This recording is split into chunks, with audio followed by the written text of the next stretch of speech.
Hey guys, welcome back to TSI. I'm Dave. Thanks for watching. So it is a very, very snowy day here in New York today. We're undergoing a storm here in January 2016. And I figured since my dog and I, who's actually right on the side here on the camera, you can't see her today. She decided to go on the floor rather than the bed. We decided, or rather I decided to make a video just to talk to you guys about something that's been on the channel, but I've not actually addressed directly. But today is the day. And that is the Saiga 223. Cool, right? So let's talk about it. How did I acquire this? Well, as you know, I was interested I expressed my interest through the live chats and various other outlets that I was interested in an AK and 223. Why is that? It's because that I actually believe that the AK-74 is overall a better rifle. I think that the concept is better. I think that the ammunition is better, the 5.45, and I think overall because the projectile is smoother shooting, both in terms of ballistics and in terms of recoil, it's an overall better gun. I mean, an AK-47 with a 7.62 and steel magazines are quite heavy, and you might say just go to the gym. Well, yeah, but then what would you rather do? Would you rather walk 20 miles with a 20-pound pack or walk 20 miles with a 5-pound pack? See what I'm getting at? It's just, if you can take weight away from something, why not do it? Because that energy that you spend moving around can be used for defensive use or fighting or whatever. You can use that energy in different ways, and that's the point. But here's the thing. I didn't want to get a 5.45 gun for the simple reason that I would have to add a third caliber to my collection. I've got two calibers primarily, 7.62 39 and 223. So really for me it made a lot of sense to actually get a gun of this type in 223. Not that I'm dogging on the 5.45 round, but it puts so much economic stress on me personally. It just would have been a nightmare to actually do, because I would have had to feed 3 different guns. And rather than buy 1,000 rounds, for example, of one gun and maybe 1,000 rounds of another one, I would have to divide them into thirds. You know, this 1,000 divided by 3, which overall at the end of the day is no fun, because I wouldn't be able to shoot any one system enough, and you wouldn't be able to really to standardize. But again, that's an issue for a later part in the video. How did I acquire this gun? Well, I was looking for a 223 AK for years. In fact, right after the import ban, I wanted to find one. Actually, even before that, I wanted to find one. But because of the import ban, it was literally impossible. And combined with the fact that I'm in New York, it was really, really hard. Now, as you know, in New York, we have our glorious assault weapons ban, the SAFE Act. So that prohibits us from having a pistol grip and a removable magazine and a muzzle device all at the same time. So with this one, it has no pistol grip, removable magazine, no muzzle device of any kind. That's a huge advantage for people in New York. And I expected that the Saiga rifles would actually go through a renaissance period here because of the fact that they were New York legal guns, and they were available, and they were relatively inexpensive, and it was really one of the only viable options that New Yorkers had, aside from building an AR-15. But then again, you had to do all these compliance things to it. You really had to screw around with it. Whereas this, you just kind of take it out of the box, and it works. So I had a 7.62 39 Saiga. You saw that on the channel a couple of months ago. And I wanted to sell it. I was looking for a 223 AK. And the reason why is because, although I originally bought the 7.62 39 AK, or the Saiga rather, to go hunting with, I hadn't gone hunting in 2 years. I was supposed to go this year, but school and everything like that prevented me from doing so. And the year before that, I couldn't do it because the people we usually go with had some personal issues they had to work out, and it just didn't come to fruition. So, also I apologize if you hear the snowblower in the background. It is very, very snowy out, and my neighbors are clearing out their driveway, which I frankly should be doing, but I'm too goddamn lazy. Anyway, being that I hadn't gone hunting in a while, I decided to sell my Saiga 7.62 39. So I went on Arms List, and I found a buyer after a couple of months. It was actually on there for a while. And then we went to the store, and then I actually was looking around that particular store, and I noticed that there was this gun sitting in the rack, and it was facing this way, and I could see the magazine. Now, the way you can tell, one of the telltale signs that it's a Saiga rifle or an AK in 223 is the magazine. It's significantly more straight than something something like a 7.6239 gun, and that's related to the dimensions of the case and the way it's shaped and everything of that sort. So I said to them, is this a 223 AK or Saiga? Sorry, I gotta get them mixed up. This is a Saiga 223, and they said yes, it is. And I said, oh boy, when I sell my Saiga tonight, I'm gonna buy this. And they said, oh, unfortunately, this one's already spoken for. And I said, oh fuck. So as time went on, I was talking to the staff and the owner of the place, who were very, very kind. Long Island Outdoorsman. It's a great shop here in New York. I absolutely love being there. Very, very, very cordial and friendly staff.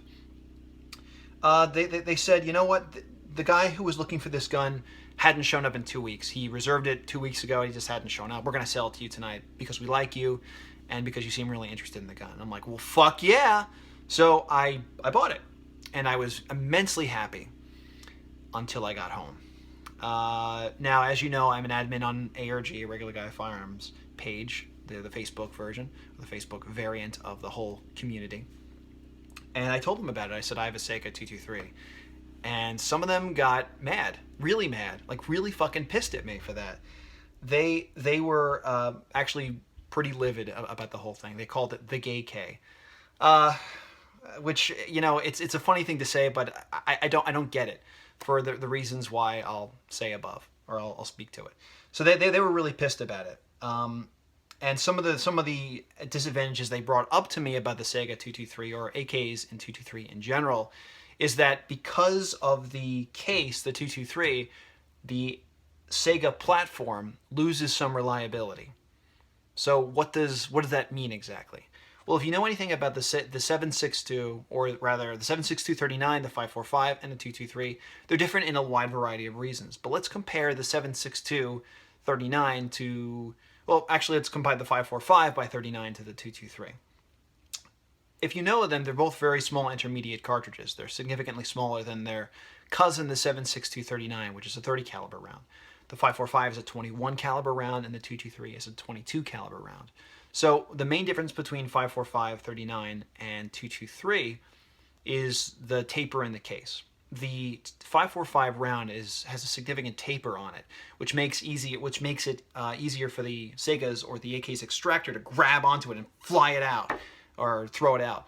And that's what aids in reliability of the system. The 223 does not have that advantage. It's a straight wall cartridge, which makes it theoretically harder to extract. So that's the main complaint, is that because that taper doesn't exist on the 223 round, the AK would suffer some reliability degradation. And to that claim, I kinda don't agree with. While on paper it does make sense, it does totally make sense, for practical applications, I don't see how it makes any difference. And to actually aid my argument, I contacted Jim Fuller from Rifle Dynamics. And if many of you know who he is the premier AK builder in the United States. Really great company, really great man, really wonderful to talk to. Very busy guy, but he still takes the time to answer random people on Facebook, such as myself. And I said to him, does the 223 AKs, can they stand with their brethren in the communist calibers? He said yes, but the 223 AKs require a tiny bit more maintenance, but just a bit, he said. So that was his response. So I take that as not a full-on endorsement of the 223 AK, but good enough. I mean, he says that they work just fine. So let's talk about what I actually feel about this reliability degradation. As I said before, it's probably negligible. It's probably to the point where you're not going to notice it. And if you have to maintain your AK, what's the big deal? What is the big deal about cleaning your rifle on occasion? I've made fun of AK guys in the past. And I've said they just talk about how reliable their AK is, and they just don't ever stop. And it's the same thing with the 223 round. They say, well, it's not as reliable. It's not as reliable. It's not as reliable. Guys, this is still a Kalashnikov action. It's the same thing. It's the exact same thing as any other AK. The only difference is that the round that it fires. And yes, it doesn't have that advantage of the taper, but really, does it make that much of a difference? If we can acknowledge that AR-15s are less reliable than AKs, then just based on the mechanical design, then wouldn't this still be more reliable than an AR, even though you suffer a little bit versus the 7.6 or versus the 5.45 guns? That's just my idea about it. I mean, you're still going to get a gun that's more reliable generally than an AR-15, and again, the 223, another advantage that even Jim Fuller was talking to me about is that 223 ammunition is domestically produced, more domestically produced than 545, for example, and the defensive calibers are much greater in variety, meaning you've got hollow points and varmint rounds and blah, blah, blah, blah, blah. You have so much different types of loadings, whereas you don't have in 545, when that's another advantage of the 223 AK. Another argument that I heard is that the straight wall casing causes additional wear on the barrel, and there is some truth to this. The straight wall casing and its additional pressure, especially with the 223 round, because it's a higher pressure round than something like a 545 gun, does cause additional wear on the barrel, but it's negligible. It's probably the difference between 100 or 200 rounds. It's so tiny, guys.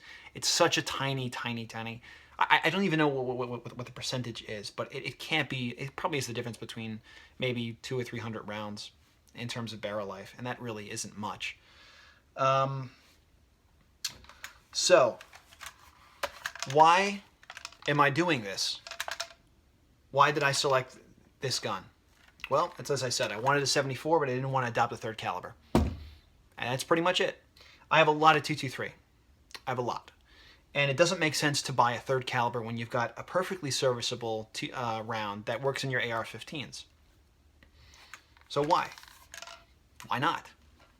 The answer is that. So, shooting this gun, as I said before in the video, it's very, very light. It's about the same as shooting an M4, essentially. Maybe a little bit lighter, maybe a little bit heavier. Really, it is pretty mild. It is pretty mild. So again, you're not really losing much in terms of going for the 545 and 760 and 545 and 223. Let's talk about another major disadvantage of the 233 AK system that I acknowledge, and it should be acknowledged. But again, we have to talk about it. Magazines, they're not that easy to find, and when you do find them, they're expensive. But here's the thing. They're easier to find than 545 magazines. They're typically more in stock because not a lot of people have 223 AKs. That's the advantage. So you pay more money, but you typically can find them in stock more often. They're about $40 to $50 a pop, which is not cheap. It's not that great, but it's like Reed Hendricks says, you only need about 6 magazines and you're probably good to go for life. And the magazines that are available are Bulgarian Circle 10 magazines, and those are known to be just, dead-on reliable magazines. So it must be acknowledged, though, that that is a disadvantage.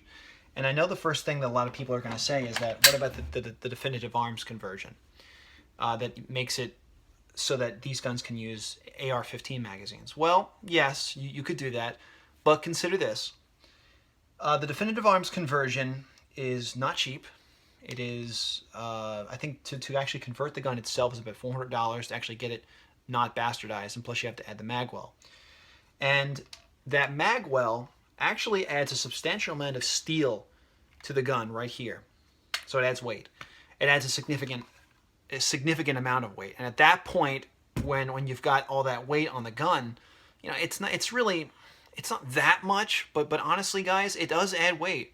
And it probably adds a substantial amount of weight, maybe like half a pound or something like that. At that point, you might as well just go for a 74 because you're spending so much money on doing all this shit to your gun. Another thing that the definitive arms conversion does is that it adds a bolt hold open and, all this AR crap. You get like an AR style magazine release, a bolt hold open device, so you'd be more like an AR. And my response to that is, why? Why? Why do you need that? If you want AR controls, just get an AR-15. Like, that doesn't make any sense to me. Also, Definitive Arms does not offer an ambidextrous magazine release for that conversion. So if I were to do that, I would be stuck pretty much doing the AR-15 thing where you take your thumb and you put on the magazine release and you go like this. Whereas the AK release is ambidextrous by the very nature that it's in the middle. I'd like to keep that. I would like to keep that function. So my two main complaints about it is that it adds functionality, or three things that I would say is that it adds functionality you don't need. You don't need a bolt hold open. I mean, it's nice to have, but you don't need it. I mean, I love it on my AR-15, but I don't need it for an AK. It adds weight. It's expensive. And also, it makes the gun less lefty-friendly. That's the reason why I wouldn't do it. But, you know, being that TSI is about experimentation and about showing you guys like different cool builds and everything like that, I'm gonna go ahead and maybe convert this one day and do a unbiased, truly unbiased thing, performance review of it one day. And to do that, I'm going to select Rifle Dynamics to make the conversion, because if I'm moving out of state and I'm going to buy something, it better be the fucking top of the line, because I've waited a long ass time to get out of New York. Other final thoughts about the AK and 223. Another argument that I've heard, well, there's two things I want to touch upon. One argument that I've heard is that it's gay. And it's just the argument. It's just that it's gay. Well, why? People who make that argument just surprise the hell out of me, because they usually just keep repeating about how gay it is and about how evil it is and you know, it's just, if you're going to make that argument, you got to come up with some facts of why. If someone argued like Chris did, you know, the various disadvantages of it, and then ended it with, oh, and by the way, it's a piece of shit, I could understand that. But just calling it gay or calling it something, you know, something like that is just, it doesn't make sense to me. It doesn't. For some reason, people think that when you chamber a AK and 223, you become a homosexual. I don't understand. I don't understand that logic. Now, and by the way, there's nothing wrong with being a homosexual. So, if chambering an AK in 223 makes me a homosexual, then I'm fucking proud. But anyway, one final thing about it. Kind of a cool thing about the 223 Saiga. Most parts on these guns are interchangeable with the 74. Now let's go over it. Ooh, I'm knocking the camera a little bit. Let's go over it a little bit. Let's disassemble this gun if I can do it on camera. Okay, so what parts are interchangeable with the standard 74? Well, recoil spring. That's the same between the 545 guns and the 223 guns. The bolt carrier is exactly the same between the 74 and the 223. This is not the same. So it's a different bolt, but it's the same carrier. Carrier, bolt, carrier, bolt. Now, because this is an unconverted Saiga, it looks a little bit different. Obviously, the magazine is also different. The trigger is the same. The safety is the same. And when you convert this, the gas tube and handguard and front sight are all the same. So really the only main differences between them in terms of parts are the barrel, obviously, because it's chambered in a different caliber, the bolt, which I just went over, and the magazine. Those are the only three differences. So for the most part, they are fairly compatible with the 545 guns, although not perfectly so. So let's reassemble this. AKs are super duper easy to assemble. See, I can do it while even on camera. And if you've ever assembled or disassembled a gun on camera, you know that it becomes a little bit of a hassle because you're screwing around so much. All right. So let's do this. I also noticed that on this particular gun, the dust cover is really easy to get, is actually really easy to put on. On the 7.62 guns, I always had a little bit of a problem doing it, but with this one, it's pretty smooth. Again, this is another Saiga that's very, very smooth. I'm surprised. The first Saiga that I owned was not that smooth, and the second one was smooth, and this one's even smoother. So, I don't know. I have a lot of good feelings about this. But again, I'm going to update you guys as time goes on, and we'll see. We will do an unbiased functional review when this gun is fully converted and not in this goofy ass configuration. And trust me, guys, I know. All right, guys. So that's just really me blabbing on about the Saiga 223 AK. You let me know what you feel. Let me know if you have any experiences with them. If you have any significant drawbacks you want to bring to my attention or advantages, I love to hear it. So yeah, it was great talking with you guys again. And as always, this is Dave from TSI. Like, comment, subscribe. And I guess I'm going to add something new here today. Some people like to do like a little blurb as their video ends. And for today, I just want to remind you that there's no such thing as forbidden information. All right, guys, have a good one.